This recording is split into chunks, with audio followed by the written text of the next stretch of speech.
tuned in to the Community Cats podcast. Ready? Let's go.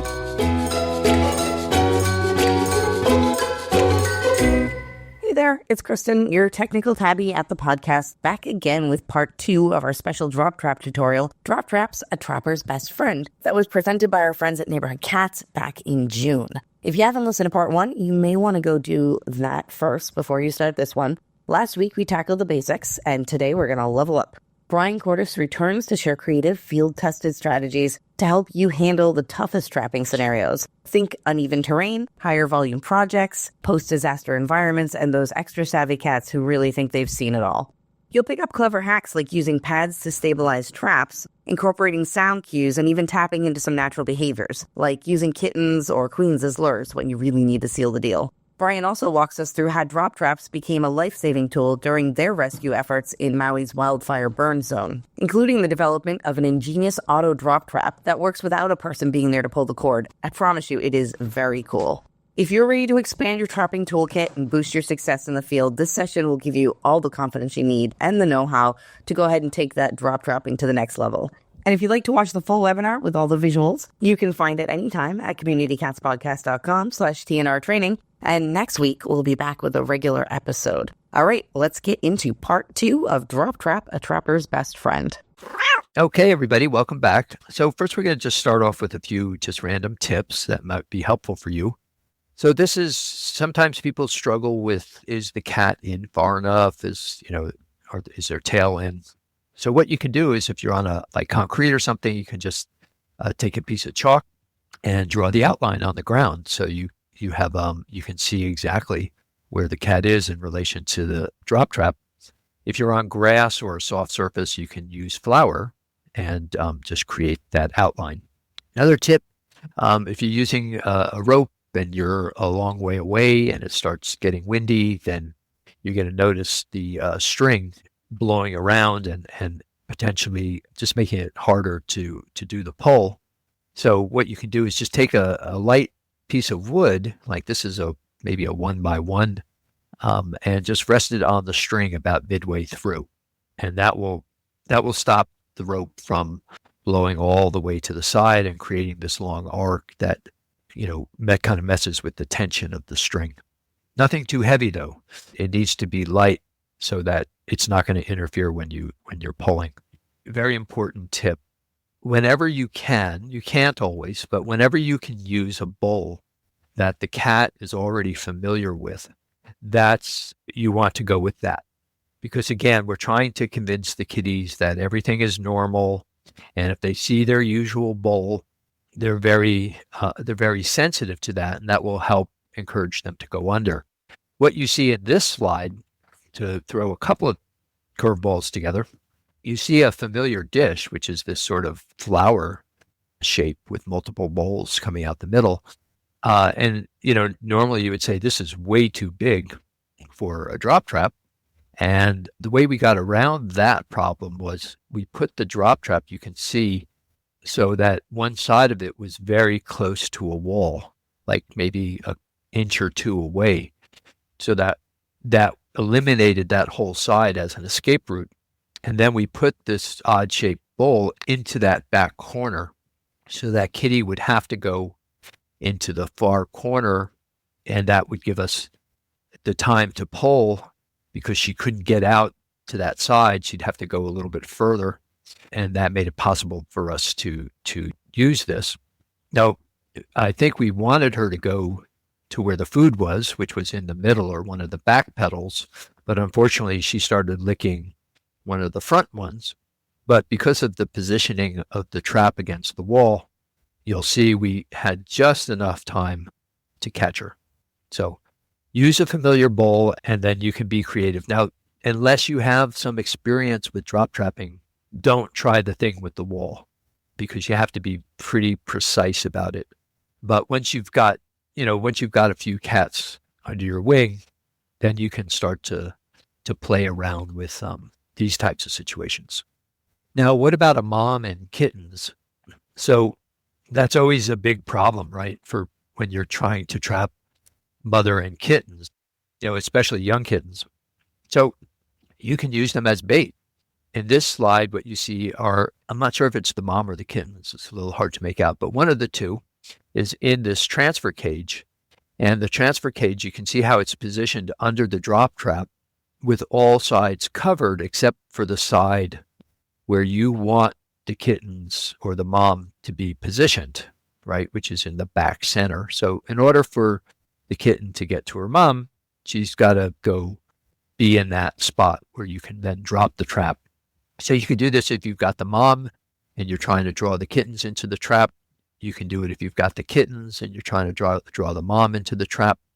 We once actually had, it was in a funny setting. It was in a hotel storage room. It's one of these giant rooms in like a Hyatt or something like that, where they had, 200 mattresses and 300 desks, and it was just this huge space. And there was a little kitten that we got that the staff handed over to us when we showed up, and she was too weak to use as bait. She needed to eat right away, and it would have been too stressful for her. So we set the drop trap up in the storage room, but instead of using the kitten as bait, we put a YouTube video on our cell phone of a kitten crying for her mother and put that under the drop trap. And the mom came shooting over, and we were able to catch her that way. So you can use the actual live cat or kittens, or you can try using a video, audio. Okay. Another common situation that trappers are going to come upon, if you haven't already, is what we call the stubborn caretaker. And that's the feeder or the caretaker who is absolutely sure that they can pick up the cat and put the cat into your box trap, right? If you're using the normal rectangular traps. Those of you who have experienced this knows it almost never works. And what you usually end up with is a feeder with bloody arms, and you basically shaking your head and saying, I told you not to do that. So we've learned that, so it's never a good idea to handle the cat. So I'm only talking about this when you're desperate, right? The caretaker just won't listen to you no matter how much you say, don't do that. They're going to pick the cat up. So if that's what you're facing, we've learned that a drop trap is a great thing. And let me show you just a very quick video of a stubborn caretaker in action and how we use the drop trap to solve that problem. So there you have it. If she throws the cat under the drop trap, you actually can catch the cat that way, as opposed to trying to shove the cat into the narrow opening of a box trap. So try to avoid having to do that. But if you do, that's a good way to handle the situation. Now, what about uneven ground? So this was a situation where we did a mass trapping. As you can see, these are cats that we already caught. But notice how uneven the ground is. And there were a few cats left that, hadn't gone into the box traps, and now we're releasing these other guys. So it's a situation where we really wanted to be able to use a drop trap to do the selective trapping. So the question was, how are we gonna do that? And that's when we came up with the idea of what we call a drop trap pad. And that's what this is. And it's just a couple of pieces of 1/2-inch thick plywood folded that are hinged in the middle, so you can fold it in half. And it's basically just creating a base for the drop trap. You're creating a 4-foot by 4-foot surface, and we continue to work to try to create a commercially available drop trap pad, but we haven't had much luck on that. So this is the best we can do at this point if you want to create a drop trap pad. And I'll explain how to build one. It's not complicated, but you can see what the basic idea is, that the plywood evens out whatever the ground is underneath it.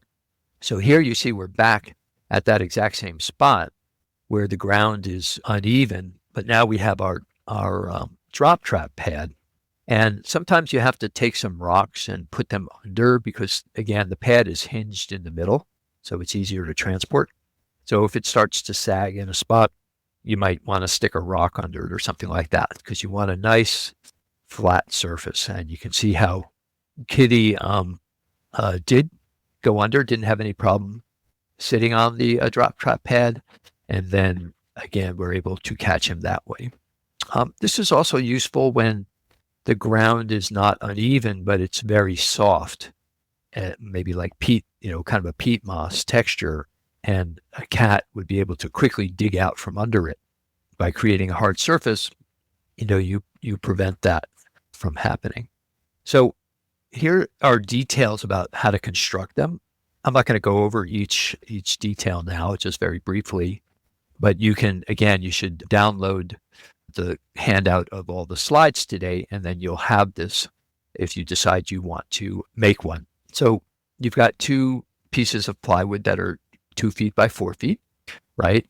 And you're going to have a couple of door hinges, some cable ties, and then you want to be able to paint the whole thing so that it doesn't rot over time, and also so it blends in with the environment that you're working in.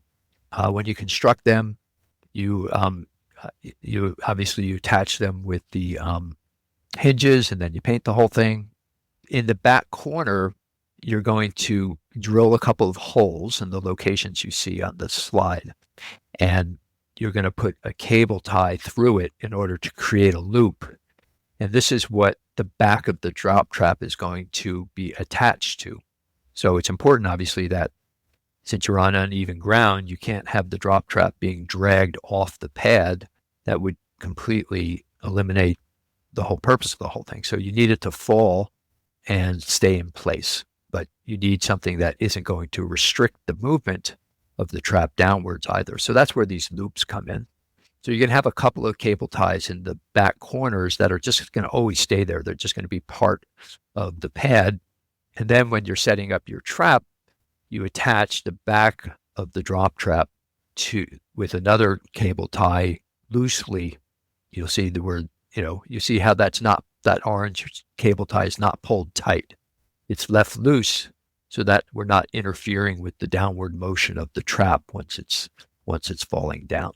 Now, if you're on ground that is where you put the drops, you set up your trap and you put the prop stick up, and it starts to sink into the soil, but it's not a situation where you're worried the cats are going to dig out from under. It's just soft, soft enough for the prop stick to sink.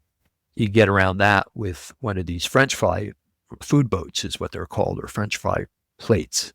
And you just stick the prop stick on that. And even if it sinks down, now it's on a kind of, with these food boats, that's a waxy surface. So it's nice and smooth and slippery, and it won't interfere with when you yank the string. It'll work as if you were on firm ground. Nighttime drop trapping, absolutely you can do that. We don't find that cats are put off by light. There's a couple of kinds you can use. There's the hanging lights like you see on the upper left, and then just regular like electrical lights that people use when they're doing work on their cars or outdoors or something like that. But whatever it is, just make sure you have enough light that you can see if the cat is ear tipped, that you can make sure they're in enough.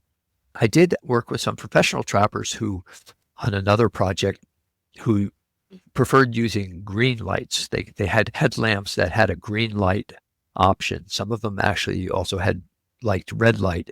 And there is some literature out there. I haven't researched this extensively, so don't quote me as a source for this. But there is some mention that cats have difficulty seeing green light or seeing red light. So no matter how bright it is, it's not going to deter them. So we do, when we're doing this now, since it seemed to work for them, we do use green light. But again, before that, we did, hundreds and hundreds of drop trap cats with just regular spectrum lights with no problem. Really good piece of equipment, depending on the box traps that you're using. So the drop trap, the opening of the side door is the same size as the tomahawk spring traps. And I believe that's 10 inches wide by 12 inches high. And so it was designed to perfectly match the rear door of that trap. And I think that's the Tomahawk 606NC is the model number. Now, I think over time, the field has kind of moved more towards using gravity traps, especially people who trap a lot. There's less risk of injury to the cat. They're much quieter. So I know that's become our preferred trap is the GT606 that you see on the bottom left that we helped design. The problem when it comes to a drop trap is that these are not the same size, the rear doors. They're 9 inches by 11 inches. So you have little gaps. And if you're dealing with, especially with like a teenager, like a cat who's 4 or 5 months old or something like that, there's just enough of a gap that we actually saw one squeeze his way through between the edge of the box trap door and the edge of the side door. So the way you can eliminate that is by getting what's called a drop trap transfer. Oh, well, it's a reducer is what we call it. It basically slides in to where the side door is and reduces the size of the opening so that it matches these gravity traps. It's a 4-ounce piece of equipment, but it can save you a lot of trouble trying to transfer those smaller cats. And the way you insert them is you put them behind, emphasis on behind the tracks of the side door, right? Slide it just right in there and then zip tie at least one corner so that it stays in place when you're lifting the trap up and down. And boom, you've got your side door opening matching your box trap opening.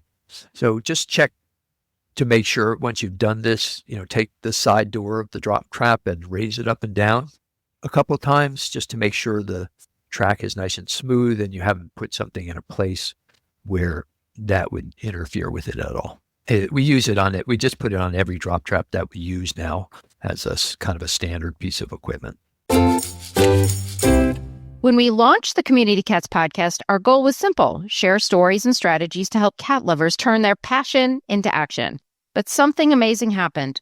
Our community grew, and so did our mission. Over the years, we've added webinars, conferences, certification courses, downloadable tools, and a whole lot more to support people who care about cats. So it's time for our name to reflect everything we do. The podcast isn't going anywhere, but our overall platform is rebranding as Community Cat Central. It's the same team, the same heart, and the same commitment, just with a fresh new look and even better ways to help you take action for cats in your community.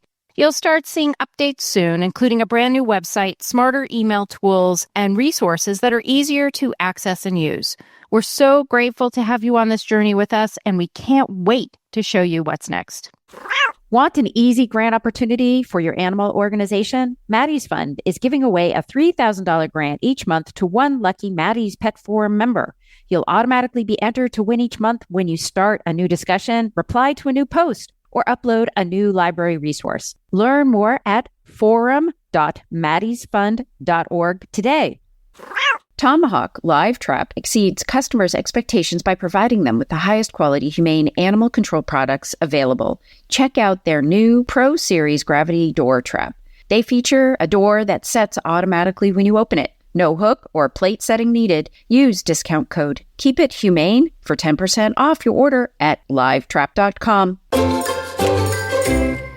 So let's talk about remote controls, because I know that's a topic a lot of people are interested in. So first I'm going to talk to you about what at least started out as the standard remote control technique with a drop trap. And obviously there's a lot of advantages to remote controls. You can be further away. You lose all the drama of, pulling the string just right. All you have to do is be able to squeeze the trigger. So the traditional way of doing it looks like is this slide. And what you'll see is there's a different kind of prop stick, and it goes all the way up through the top of the trap where there's the trigger mechanism. And the trigger mechanism you can see is highlighted in the lower right pop-out screen in your on your slide. You can see how there's a little metal cylinder that sticks out of the black box, and the prop stick rests on that. And what happens is you hit the remote control, that cylinder pulls back into the black box, and since that's what was holding the trap up, the trap falls down. So you've got your trigger and your prop stick.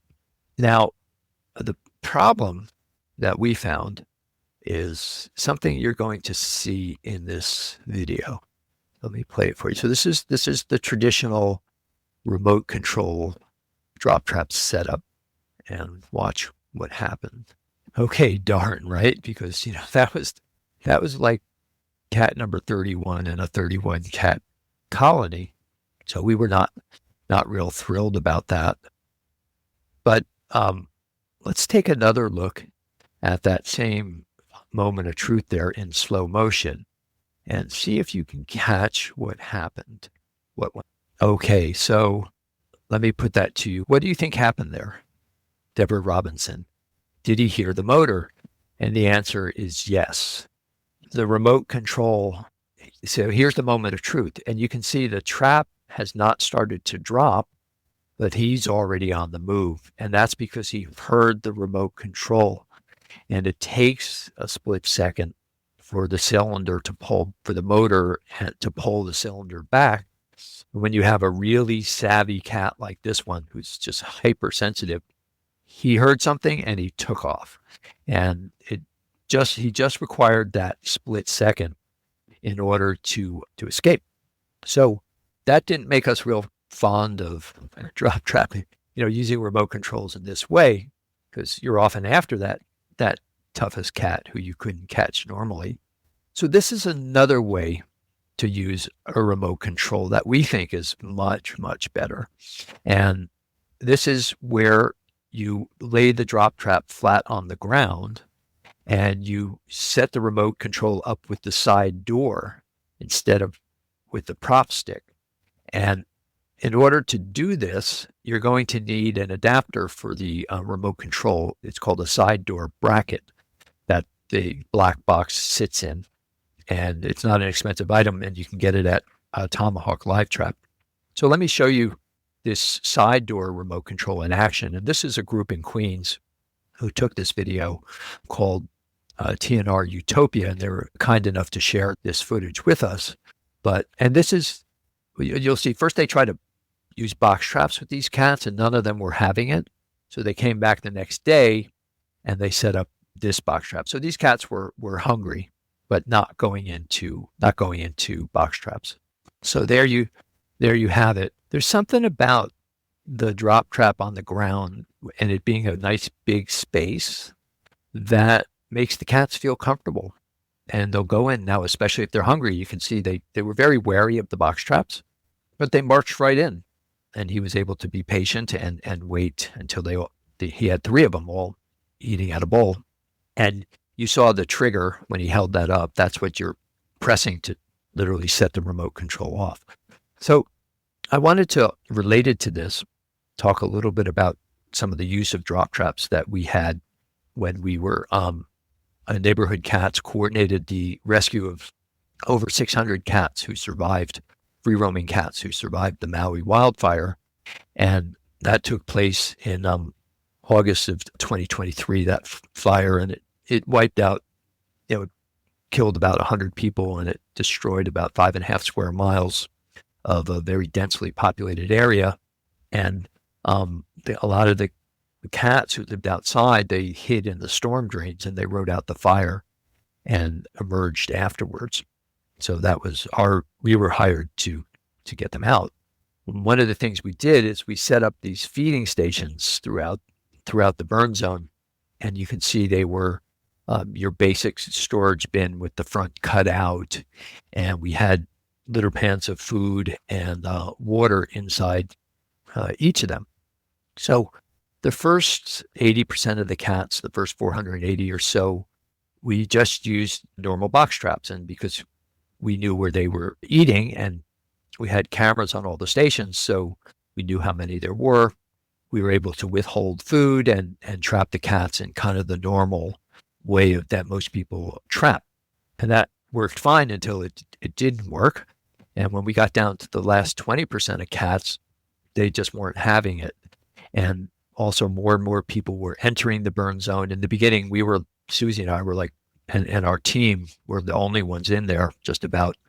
But as more activity and remediation and removing debris and putting up utilities and residents going back and sifting through ashes, as more and more activity took place, of course, there was more and more food available. And it became harder and harder to get these guys hungry enough. And also, a lot of them had already been trapped. A lot of these cats were ear-tipped, and so they knew what a trap was. And these last 120 were just proving to be very difficult. So what we ended up doing related to the drop trap is we swapped drop traps for the storage bins for the food. We figured that we couldn't catch the cats by making them hungry, so maybe we could catch them by feeding them. And so we got drop traps for each of the remaining feeding stations. There were about 30 or so at the time, because we're reducing them as we're catching cats, we're reducing the number of stations. One of the key things we think is we put a plastic corrugated roof onto the drop traps. And this made them feel like because they're covered now, so it made them more inviting and comfortable for the cats to go into. And we trained them to eat in there by what you see here was we started out just putting the food pan right inside the side door. So all they had to do was stick their head in literally in order to get to the food. So once we could see through our trail cameras that we were using to monitor that they were, going and eating at the side door, then we moved the pan into the middle.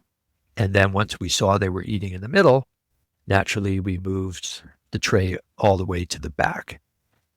Once they were doing that, now we knew we could catch them. So we set up the remote control similar to what you just saw in the TNR Utopia video. And a couple of things for those of you doing this that you might not think of right off the top of your head is you want to put the door in backwards. It just slides better if you put it in backwards. And you want to make sure the tracks that the side door is going down aren't bent, that they're smooth. You might have to put a little bit of WD-40 on them, but you want to make sure you're getting a nice, smooth drop. And we also learned that you don't have to raise the side door up more than about maybe 2/3, which is what you see here. You don't have to lift it all the way up.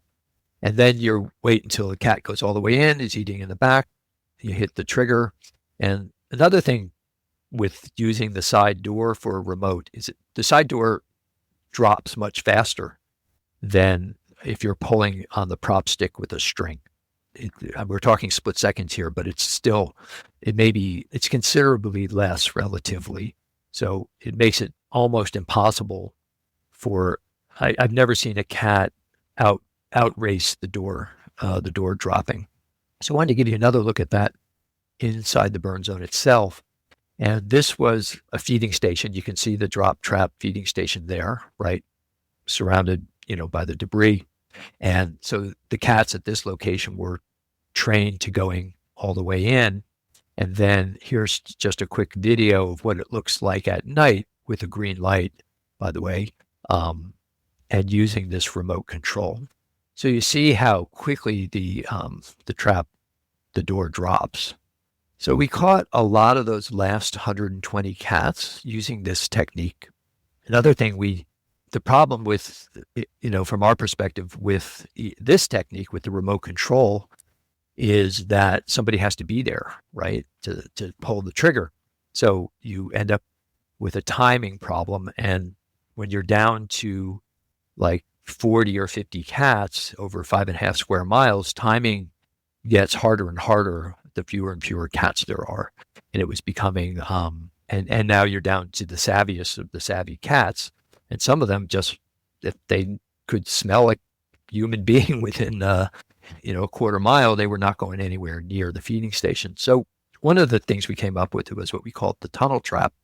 And that's just what you see here, which is a box trap, which is tied to the side door, cable tied to the side door with the rear door of the box trap and the side door of the drop trap raised up and tied into place.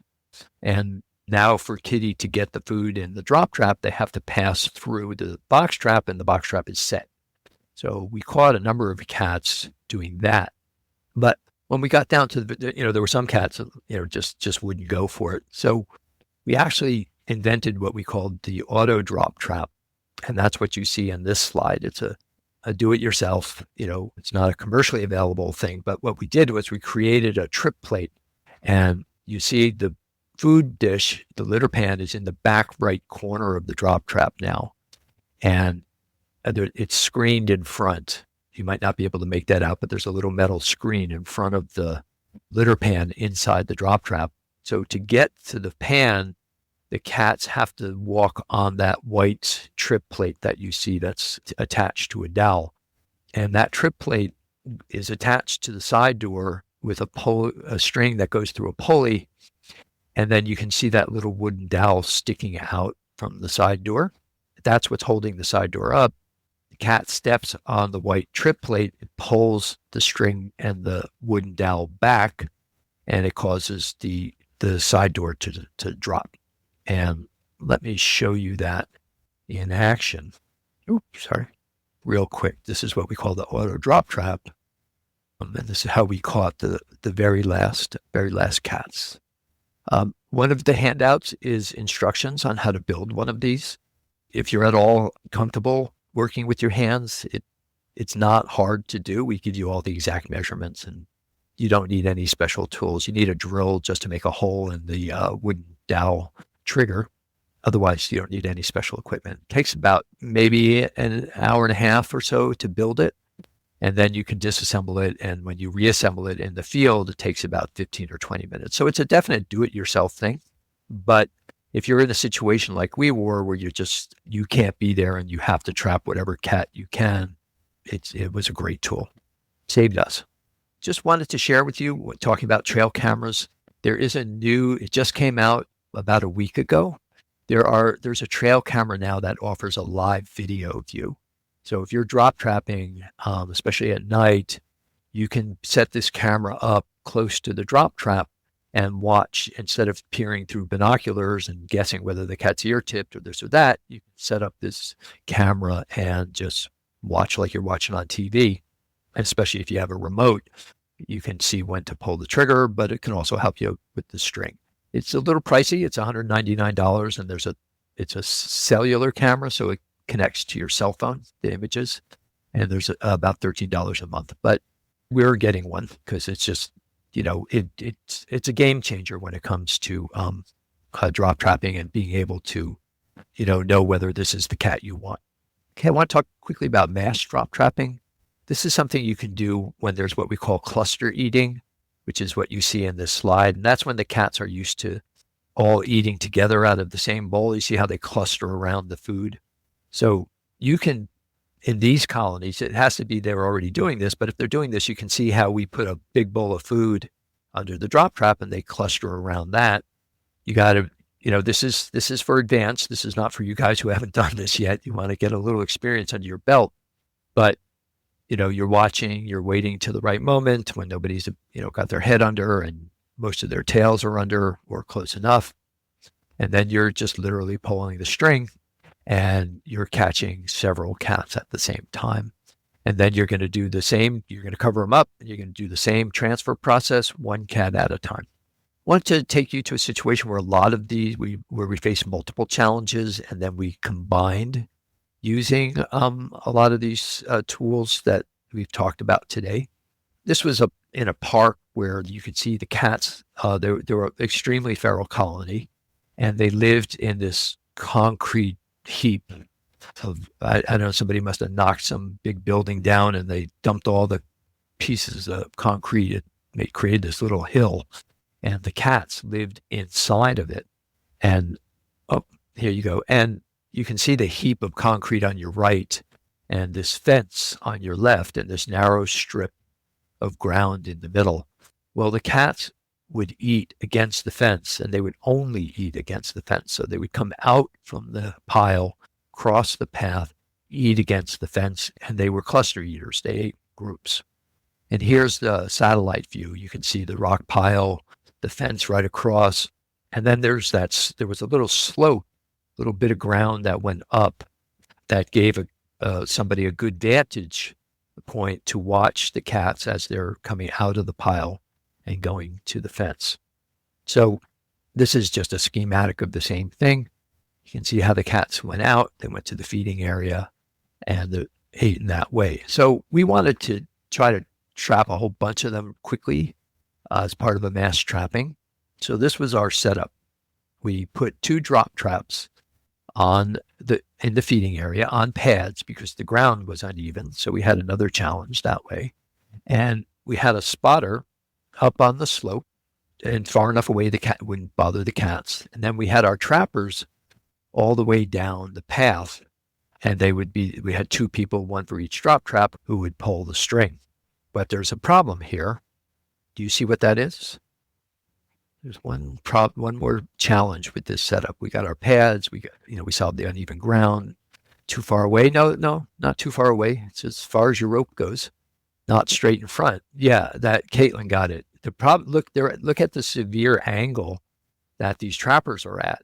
It's too severe to be pulling on they'll pull the drop trap sideways from that far and that angle. So that was a problem we had to solve. And what we did is we came up with, for fun, we call it the drop trap 360. It's just a wooden dowel jammed into a 10-pound barbell. And we could then wrap the string around it and pull at a 90 degree angle. In fact, you can actually use this to pull from behind the trap, almost 180 degree angle, if you're using this device. So here's our final setup. We've got our drop trap 360s now, and now the trappers have an angle, and everything is in place. I think we got 8 cats with that one pull. Thank you to Bryan and Susie for being just such amazing presenters and sharing all of this knowledge with us, because it's so helpful to be able to use these kind of tools, and they're tricky. So hugely helpful. Thank you so very much for being here. All right. Thanks, guys. We will see you guys at the next workshop. That's it for this week. Please head over to Apple Podcasts and leave a review. We love to hear what you think, and a 5-star review really helps others find the show. You can also join the conversation with listeners, cat caretakers, and me on Facebook and Instagram. And don't forget to hit follow or subscribe on Spotify, Apple Podcasts, Google Podcasts, YouTube, Stitcher, or wherever you listen to podcasts so you don't miss a single show. Thanks for listening, and thank you for everything that you do to help create a safe and healthy world for cats.